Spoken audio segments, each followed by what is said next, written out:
This is the tutorial for boundary layer chapter. So this is the almost the summary and the definition problems that you need to understand clearly.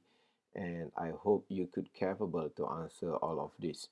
Number one is explain clearly with a sketch or diagram the formation of boundary layers. Write the expression or equation for boundary layer thickness, displacement, and momentum thickness. Make sure you could draw the diagram and do the derivation. So the idea is simple. You just add for displacement thickness, you just use the idea of conservation of mass, and for momentum thickness, you just use the idea of conservation of momentum. And then I hope you could capable to calculate the ratio of delta star over delta and theta over delta. You could determine velocity profile for sinusoidal, second order, and cubic polynomial. You could prove the von Karman momentum integral equation.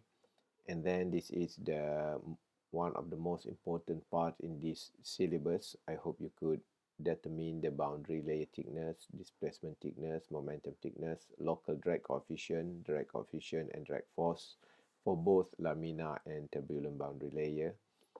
You could understand and capable to calculate Blasius exact solution using table. You could solve turbulent boundary layer problems by using power law and empirical method. You know how to solve boundary layer problem when laminar boundary layer need to be accounted.